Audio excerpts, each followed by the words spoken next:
رسول اللہ صلی اللہ علیہ وسلم نے ارشاد فرمایا کہ جو شخص وضو کر لے اچھے طریقے سے سنت کے مطابق، آپ ناراض نہ ہوئیے گا، سر کے مسح کے بعد الگ سے گردن کا مسح خلاف سنت بدعت ہے، الگ سے بازو پر ہاتھ پھیرنا بدعت ہے، اور وضو مفتاح الصلاح ہے، نبی علیہ السلام کا فرمان ہے مفتاح الصلاۃ الطہور، کہ نماز کی چابی وضو ہے، اگر یہیں گڑبڑ ہو گئی تو غلط چابی سے تالے نہیں کھلتے۔ کس طرح مفاتیح جو ہیں وہ تقسیم ہو رہی ہیں، جو شخص وضو کر لے اور ایک اور دعا کا ذکر وہ پڑھ لے، سبحانک اللہم وبحمدک اشہد ان لا الہ الا انت استغفرک واتوب الیک، وہی کلمہ توحید، اشہد ان لا الہ الا انت، میں گواہی دیتا ہوں کہ تیرے سوا کوئی معبود حق نہیں۔ وضو کے بعد یہ دعا پڑھ لے، یہ بعینی وہی دعا ہے جو کفارہ مجلس کی دعا ہے۔ اس کا اجر کیا ہے؟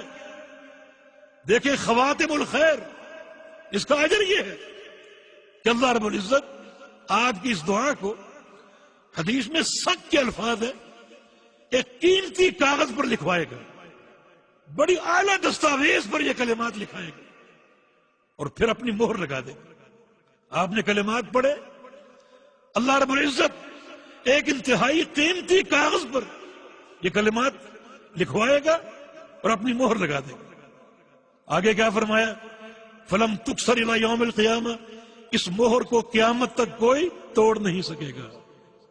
خاتمہ خیر، جس شخص کے ایک عمل پر مہر لگ جائے اور وہ مہر قیامت تک قائم رہے، اس کا خاتمہ خیر پر یقینی ہے یا نہیں؟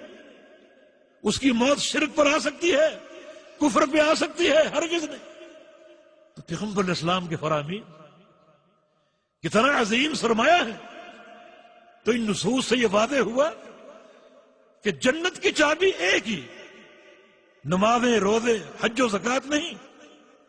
اگر توحید میں خلل ہے تو ان میں سے کوئی عمل جنت کو کھولنے کی صلاحیت نہیں رکھتا۔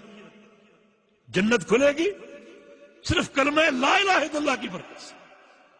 بڑا عظیم کلمہ، عقیدہ توحید کی اساس، عقیدہ توحید کی بنیاد۔